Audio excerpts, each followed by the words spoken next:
সুস্বাগতম। বিরল ব্যক্তিত্ব, অনন্য প্রতিভার অধিকারী, সমাজ মনস্ক এবং সাহিত্যের বস্তুবাদী বিশ্লেষক দক্ষিণারঞ্জন মিত্র মজুমদার।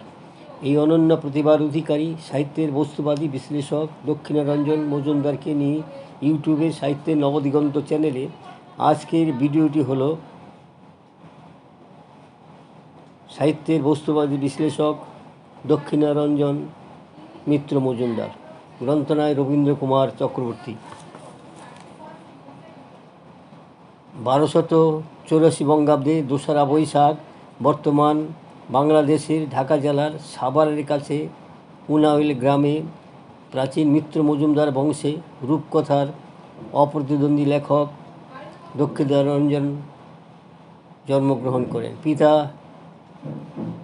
রমদার রঞ্জন মিত্র মজুমদার প্রথমে মা কুসুম কুমারী দেবীর কাছে এবং পরে তার মৃত্যুর পর পিসিমা রাজলক্ষ্মী দেবীর কাছে রূপকথার আনন্দের জগতে সন্ধান লাভ করেন। 1893 খ্রিস্টাব্দে ঢাকা জগন্নাথ কলেজের স্কুলে ভর্তি হন। তারপর পড়েন সন্তোষ জাহ্নবী হাই স্কুলে। সেখানে তার সাহিত্য জীবনের সূত্রপাত। 25 বছর বয়সে তার প্রথম বই উত্থান কাব্য প্রকাশিত হয়। এর আগে পিতার সঙ্গে কিছুদিন মুর্শিদাবাদে কাটানোর সময় সুধা মাসিক পত্রিকার সম্পাদনা করেন। পিতার মৃত্যুর পর তিনি ময়মনসিংহে পিসিমার কাছে চলে যান এবং গ্রাম্য প্রকৃতি ও গ্রাম্য জীবনের সঙ্গে ঘনিষ্ঠতার সুবাদে রূপকথার প্রায় হারিয়ে যাওয়া সম্পত্তিকে তিনি পুনরুদ্ধার করেন। গীতিকথা, রূপব্রতকথা, রূপকথা ও রসকথার চতুর্বর্গে তিনি কাহিনীগুলিকে বিন্যস্ত করেন। 1906 খ্রিস্টাব্দে তিনি কলকাতায় চলে আসেন। স্বদেশী যুগে পিসিমার অর্থ সাহায্যে কলকাতায় তিনি একটি প্রেস খোলেন। এছাড়াও প্রদীপ, প্রকৃতি, ভারতী, সারথী, বঙ্গীয় সাহিত্য পরিষদ পত্রিকায় লেখালেখি করেছেন তিনি বিভিন্ন সময়ে। 1909 খ্রিস্টাব্দে দীনেশচন্দ্র সেনের আগ্রহে ভট্টাচার্য সন্স থেকে ঠাকুরমার ঝুলি প্রকাশিত হয়।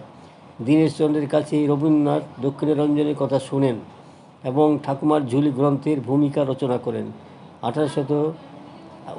1909 খ্রিস্টাব্দে তার স্বদেশী গানের সংকলন মা বা আহুতি প্রকাশিত হয়। 1910 খ্রিস্টাব্দে ভারতীয় নারী চরিত্রের মহিমা জ্ঞাপক গ্রন্থ আর্য নারী দ্বিতীয় খণ্ড এবং প্রাচীন ভারতের ধর্মচিন্তা বিষয়ক শিশুপাঠ্য গ্রন্থ সচিত্র সরল চণ্ডী প্রকাশিত হয়। ঢাকা থেকে প্রকাশিত তুষিনী পত্রিকাতে লেখা চারু ও হারু নামক কিশোর উপন্যাসটি ধারাবাহিক আকারে প্রকাশিত হইতে থাকে। শিশু কিশোরদের সার্বিক বিকাশের লক্ষ্যে তিনি অজস্র গল্প, অজস্র কবিতা, জীবনী রচনা করেন। 1930 খ্রিস্টাব্দ থেকে 1933 খ্রিস্টাব্দ পর্যন্ত দক্ষিণারঞ্জন বঙ্গীয় বিজ্ঞান পরিষদের সহসভাপতি ছিলেন। তিনি সংস্থার মুখপত্র পথের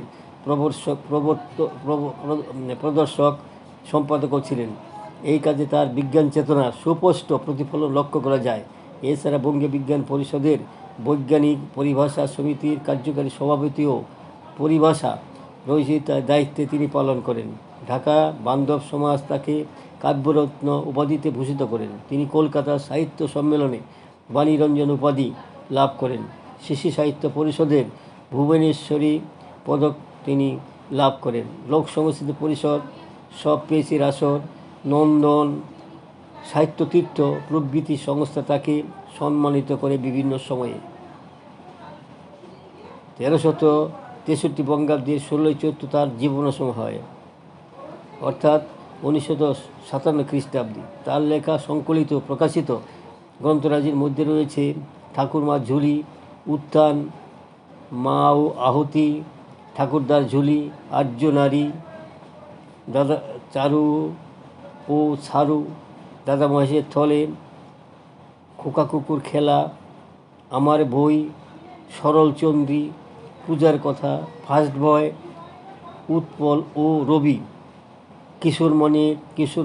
কিশোরীদের মন, কর্মের মূর্তি, বাংলার সোনার ছেলে, সবুজ লেখা, চিরদিনের রূপকথা, আশীর্বাদ ও আশীর্বাণী, বিভিন্ন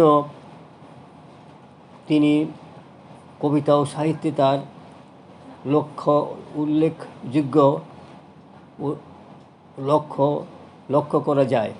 তিনি আমাদের মধ্যে নেই, কিন্তু তার অগণিত কবিতা আজও আমাদের মনে সাড়া জাগায়। বন্ধুগণ, আমার এই ছোট্ট ভিডিওখানি এখানেই শেষ হলো। যদি আপনাদের মনে পড়তে হয় সাবস্ক্রাইব, শেয়ার এবং লাইক করতে ভুলবেন না যেন। সুস্বাগতম।